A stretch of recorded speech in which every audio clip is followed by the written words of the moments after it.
Tiffany, it's so nice to see you. Pleasure to see you as well. We have been seeing each other at Rosenwald events for quite a few years now. Yes. I think it was in Nashville that we met for the first time.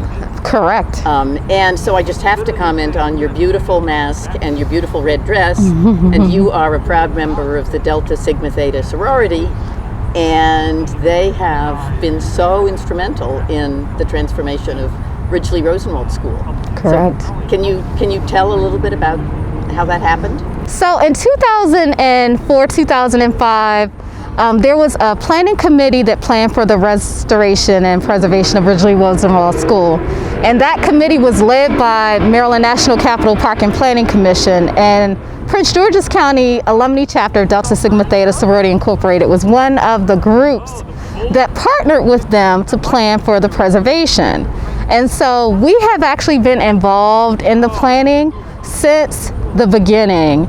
And so we were on the committee, we attended the meetings, and actually we went to the county council and then also to Annapolis to request funding for the preservation of Ridgeley School. And so today we're excited that we continue to work here, and we volunteer as tour guides and have programs for the community here.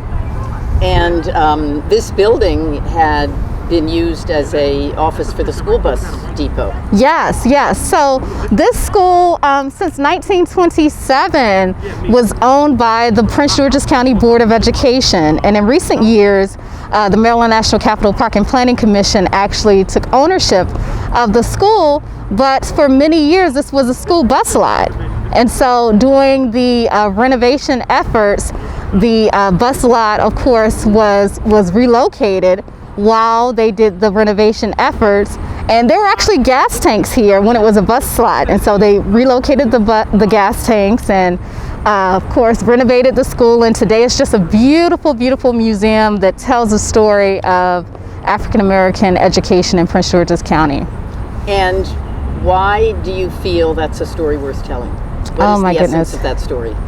It's an amazing story because it talks about how the community has come together to ensure that we have education and beautiful infrastructure for children in the community, African American children in the community. And thanks to the efforts of Julius Rosenwald providing the funds on which to build this school, and the contributions of Mary Eliza Ridgeley, who actually donated the land to build the school, and the community that came together to ensure that we had the school. I mean, it was definitely an effort that was an amazing effort that involved a number of parties, and we're so grateful for the contributions of all of those individuals, and especially Julius Rosenwald. One of the things that made this project particularly powerful, of course, was the fact that Mildred Ridgeley Gray, whose mother had given the land, yes, was still alive to be part of it. Can you tell a little exactly bit about her career? Exactly. So Mildred Ridgeley Gray, who we love dearly, she passed away on last year, actually earlier this year. And so she was involved in the planning of the preservation of Ridgeley School. And her mother, as Stephanie mentioned, donated the land on which Ridgeley School was constructed. Mrs. Gray actually attended school here. I think she started first grade the year it opened. Yes, she did. Her aunt was the teacher. Her aunt was her teacher. Years later, she actually, many years later, of course, she taught here, and her husband was a principal here, and a number of family members attended Ridgeley School here, and her daughter years later attended school here. So there's a lot of history here, and Mrs. Gray was involved for many years throughout the planning. She made sure that the school was restored. She was here at the ribbon cutting. And when Prince George's County Alumnae Chapter actually has programs for Black History Month to recognize Ridgeley School alumni, for many years we recognized Mrs. Gray as the oldest alumna of Ridgeley School that was still around. Yeah, it was really thrilling to be able to meet her and to feel that connection to the history going way back. Exactly. So the school is closed now because of the pandemic. Are you able to continue the education effort? Though Ridgeley School's doors are closed due to the pandemic, we were able to do a virtual tour of Ridgeley School, a pictorial tour, and we got a lot of great feedback from the tour. It was a Jewish community that requested to do the tour, and were they familiar with the story? They were not all familiar. There were a couple of members of the group that were familiar, but not all of them. And so they were fascinated by the tour, and they mentioned that they would tell others about it. But we continue to tell the story, and we love, volunteering at Ridgeley School and sharing this rich history of Julius Rosenwald and Ridgeley School and the Ridgeley family. And quite a few of your members have connections to other Rosenwald schools or to the Rosenwald story in some way. Yes. May Williams, who is the chair of the Ridgeley Rosenwald School Task Force, she attended a Rosenwald School in North Carolina. And so did a number of other members of the task force who volunteer at Ridgeley School, that many are retired educators. They also attended Rosenwald School. So I think that not only do many of them, including myself, love just volunteering and telling the story about Rosenwald schools, there's also connection there because they attended the schools. A personal connection. Exactly.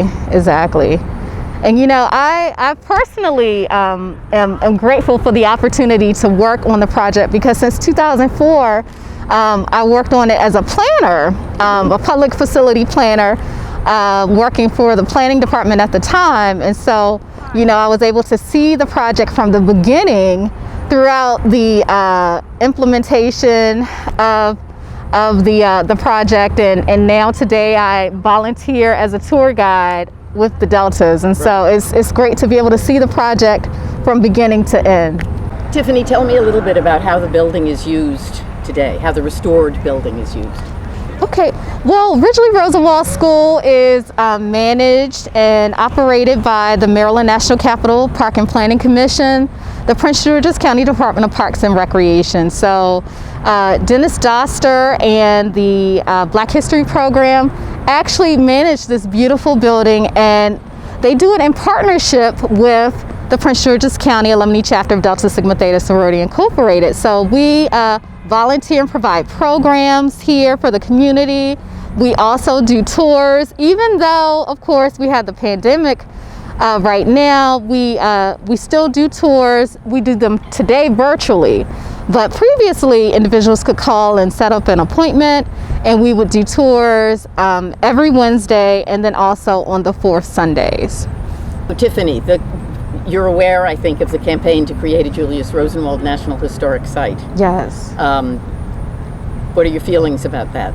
Oh, we're excited about this effort. In fact, we were fortunate in having Dorothy Cantor to come during Black History Month, both in 2020 as well as 2019, to talk about this campaign and to also get support from those that attended. And so many of us wrote letters, and we are in full support of the campaign. We went down to DC to the Cosmos Club for the event that talked even in greater detail about the campaign. And so we are in full support of the Julius Rosenwald campaign and look forward to the opportunity to continue to support the effort. Great.